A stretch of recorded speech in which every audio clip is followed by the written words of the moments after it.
নজরুল ইসলাম।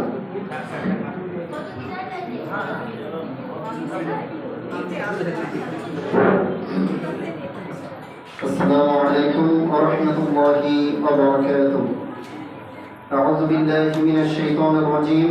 بسم الله الرحمن الرحيم. الذي خلق الموت والحياة ليبلوكم أيكم أحسن عملا وهو العزيز الغفور. قال رسول الله صلى الله عليه وسلم: خيركم من تعلم القرآن وعلمه. صدق الله العلي العظيم. আমার সামনে উপস্থিত দূরে ও কাছে বিভিন্ন স্থান থেকে আগত আমার ছোট ভাই এবং বোনেরা এবং আরো পাশে উপস্থিত অন্তর মাদ্রাসার সভাপতি, বিশেষ অতিথি, প্রধান অতিথি এবং সকল শিক্ষক মন্ডলী এবং যাদের কেন্দ্র করে আজকে এই মহতি বিদায়োত্তর অনুষ্ঠানের আয়োজন, বিদায়ী শিক্ষার্থী 2024 আলিম পরীক্ষার্থী সবাইকে আমার আলোচনার সূচনায় আনুষ্ঠানিকতার মধ্য দিয়ে হৃদয়ের অন্তরস্থল থেকে ভক্তিপূর্ণ সালাম। আশা করি সবাই সালামের জবাবটা উচ্চারণ করে। আসসালামু আলাইকুম ওয়া রাহমাতুল্লাহি ওয়া বারাকাতুহু। আসলে আমরা যে উদ্দেশ্যে এখানে আসি, যে উদ্দেশ্যে আমি এখানে এসেছি, আসলে এটা কোনো বক্তৃতা দেওয়ার জায়গা না। আসলে আমাদের সবাইকে চলে যেতেই হবে। এই বিদায় শব্দটা 3টি অক্ষরের হলেও এর ভিতরে যে গাম্ভীর্যতা, এর যে গভীরতা, এর যে তাৎপর্য, সিগনিফিকেন্ট, এটা সেই ব্যক্তি বুঝতে পারে যার বিদায় লগ্ন, যে ব্যক্তি বিদায় নিয়ে চলে যায়, তাছাড়া সে বুঝতে পারবে না। অনেকেই আমি মাদ্রাসায় ক্লাস 10 দাখিল পরীক্ষার্থীদের, আলিম পরীক্ষার্থীদের তিন চারটা বিদায় আমি অংশগ্রহণ করেছিলাম, বক্তব্য দিয়েছি, কিন্তু আমার এই ফিলিংসটা হয় নাই যে ফিলিংসটা আজকে এখানে আসার পর হচ্ছে। যে আজকে সেদিন আসলাম আমরা মাদ্রাসায়, প্রথম দিন থেকে শুরু করে নিয়ে এখন পর্যন্ত দীর্ঘ 2 বছর আমরা পার করলাম এই মাদ্রাসায়। স্মৃতির পাতায়, স্মৃতি অ্যালবামে আজকে আমাদের সেই পেছনে ফেলে আসা দিনগুলোর কথা শুধু মনে হয়। এগুলো শুধু আমাদের হৃদয়ে শুধু ক্ষতবিক্ষত করে দিচ্ছে। এজন্য আমাদের বিদায় সবাইকে দিতেই হবে, এতে কোনো সন্দেহ নাই। দুনিয়ার জীবনে আমরা আছি, এই দুনিয়ার জীবনে কি চিরকাল থাকতে পারবো? চিরদিন থাকতে পারবো না। আল্লাহ পাক বলছেন, আল্লাহ রাব্বুল আলামিন বলেন, বাল তুসিরুনাল হায়াতাদ দুনিয়া ওয়াল আখিরাতু খায়রুন ওয়া আবকা। আল্লাহ পাক বলছেন যে তোমরা দুনিয়ার জীবনকে বেছে প্রাধান্য দিচ্ছ, আখিরাতের জীবন হচ্ছে চিরস্থায়ী। এই জীবনের জন্য তোমরা প্রস্তুতি নাও, এই জীবনের জন্য তোমরা প্রিপারেশন নাও।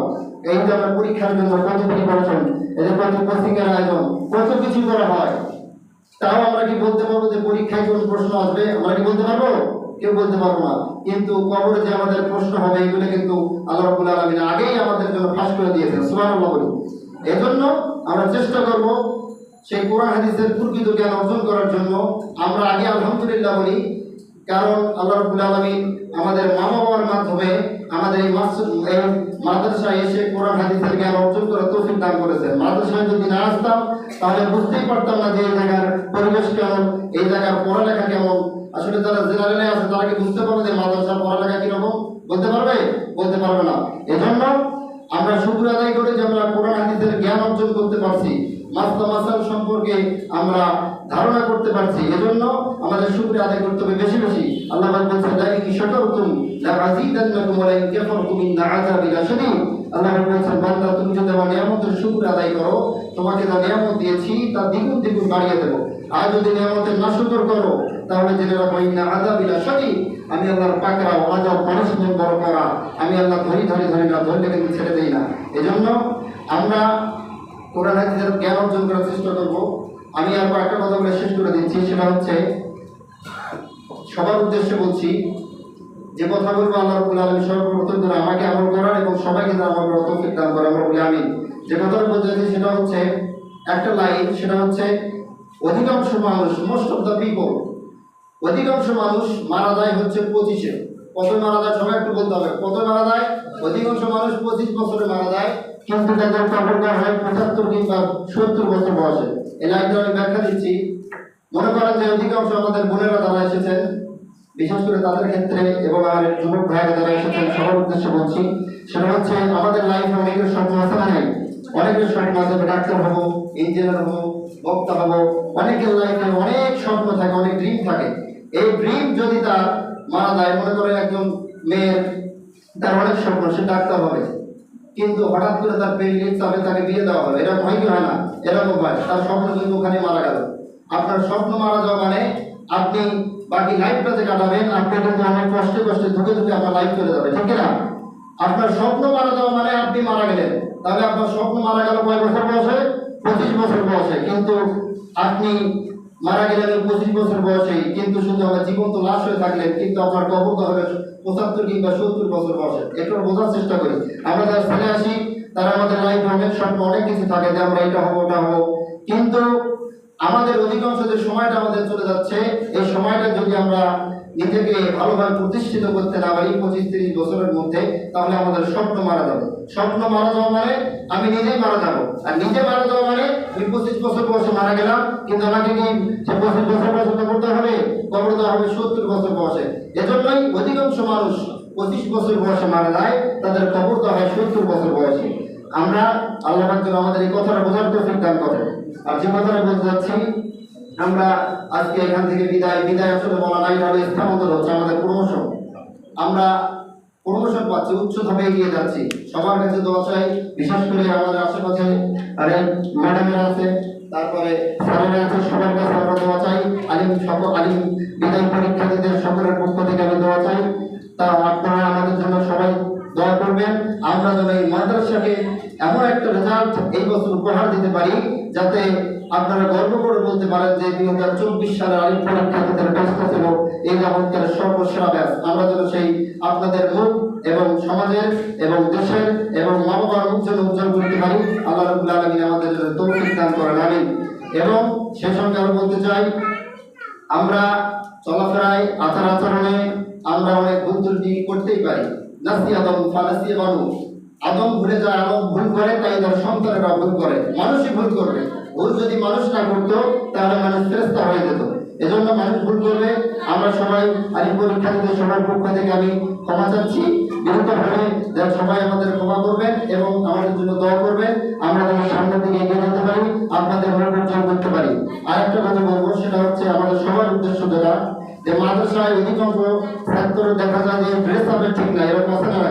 অনেকে বিভিন্ন চুলের কাটিং দিয়ে বিভিন্ন ভাবে, মানে টুপি নেই অধিকাংশ। আমি কাউকে ইন্ডিকেট করে বলছি না, আপনি মাদ্রাসায় পড়ছেন, আপনার ড্রেস আপ দেখে বলতে, ড্রেস আপ দেখে একজন ব্যক্তি, জেনারেল একজন শিক্ষক বা জেনারেল একজন ছাত্র বুঝবে যে এই ছেলেটা মাদ্রাসায় পড়ে। আপনার ড্রেস আপ দেখেই অনুসরণ করবে আপনাকে। আপনি যদি আপনার ড্রেস আপ যদি ঠিক না থাকে, যে মাদ্রাসায় পড়ার তো কোনো লাভ হবে না। প্রথমে আপনার ড্রেস আপ ঠিক থাকতে হবে। লেবাসুত তাকওয়া, লেবাসেরও একটা তাকওয়া আছে। এজন্য প্রথমে সবাইকে আমি আহ্বান জানাবো যে সবাই আমরা মাদ্রাসাতে ড্রেস আপ এগুলো আমরা পরে আসার চেষ্টা করবো। তার পাশাপাশি সেটা হচ্ছে, এক শ্রেণীর ব্যক্তিকে, একটা হাদিস বলছি, এক শ্রেণীর ব্যক্তিকে আল্লাহ রাব্বুল আলামিন আর কিয়ামতের ময়দানে ডাক দিয়ে বলবেন যে তুমি বিনা হিসেবে জান্নাতে চলে যাও। তখন তারা অবাক হয়ে বলবে যে আল্লাহ, কেন আমরা জান্নাতে যাবো? আমাদের কারণটা কি করলাম, কি এমন আমল করলাম? তখন তাকে বলা হবে যে তুমি যে বিপদ আমাদের সবসময় ধৈর্য ধারণ করেছো, এজন্যই তোমার ধৈর্যের ফল হিসেবে আমি বিনা হিসেবে জান্নাতে পাঠিয়ে দিলাম। সুবহানাল্লাহ। এজন্য আমরা সর্ব অবস্থায় ধৈর্য ধারণ করবো। সবার লাইফে দুঃখ আছে, কষ্ট আছে, যারা যন্ত্রণা, এমন কোনো মানুষ নাই, কোটিপতি হোক, বিলিয়নিয়ার হোক, বিল গেটস হোক, তারপরে ইলন মাস্ক হোক, যাই হোক, সবার লাইফে টেনশন আছে, দুঃখ আছে, জ্বালা আছে, যন্ত্রণা আছে। এগুলো দিয়ে আমাদের চলতে হবে। আর একটা কথা, সেটা হচ্ছে আমরা সবাই চরিত্র অর্জন করবো। মাদ্রাসায় আমাদের ভর্তি হওয়ার একমাত্র মাধ্যম হচ্ছে আমরা সুন্দর চরিত্র হবো। লাকাদ কানা লাকুম ফি রাসূলিল্লাহি উসওয়াতুন হাসানাহ। আল্লাহ রাব্বুল আলামিন বলেন সূরা আহজাবের 21 নম্বর আয়াতে, তোমরা রাসূলের চরিত্রবান হও, তারই গুণে গুণান্বিত হও। আমরা তাকে ফলো করবো। কোন নায়ক নায়িকা, কোন গায়ক গায়িকা আমাদের সেলিব্রিটি হতে পারে না। আমাদের সেলিব্রিটি হচ্ছেন সর্বকালের সর্বযুগের শ্রেষ্ঠ মানুষ, রাসূল আকরাম নবী কারীম জনাব মুহাম্মদ রাসূলুল্লাহ সাল্লাল্লাহু আলাইহি ওয়াসাল্লাম। সব দিক দিয়ে আমরা তাকে ফলো করবো। as a teacher, as a guider, as a lawmaker, as a lawgiver, as a reformer section of society, as a commander, the messenger, Muhammad is superman God. তিনি হচ্ছেন এমন একজন ব্যক্তি যিনি পুরো বিশ্বের জন্য মডেল। আমরা তাকে অনুসরণ করবো। সেই পাশাপাশি আমার যারা ছোট ভাই এবং বোনেরা আছেন, সবার কাছে দোয়া চাই, সবার জন্য দোয়া করবেন। আমরা যেন সুন্দর একটা রেজাল্ট এইবার উপহার দিতে পারি মাদ্রাসাকে। আর সবার কাছে দোয়া চাই, আমি আপনাদের সবার জন্য দোয়া করব। সবাই ভালো থাকুন, সুস্থ থাকুন, সবারই সুদীর্ঘ আয়ু কামনা করি। আমি এই বক্তব্য এখানে শেষ করছি। যতটুকু কথা বলেছি আমি সর্বপ্রথম যেন আল্লাহ পাক আমাকে আমল করার তৌফিক দান করেন, এরপর আপনাদের সবাইকে আমল করার তৌফিক দান করেন। ওয়াকিল দোয়া আলহামদুলিল্লাহি রাব্বিল আলামিন। নাসরুল বিল্লাহি ওয়া ফাতহুল কারীম। আসসালামু আলাইকুম ওয়া রাহমাতুল্লাহি ওয়া বারাকাতুহু। ধন্যবাদ জানাচ্ছি নজরুল ইসলামকে, অত্যন্ত মেধাবী শিক্ষার্থী। আমাদের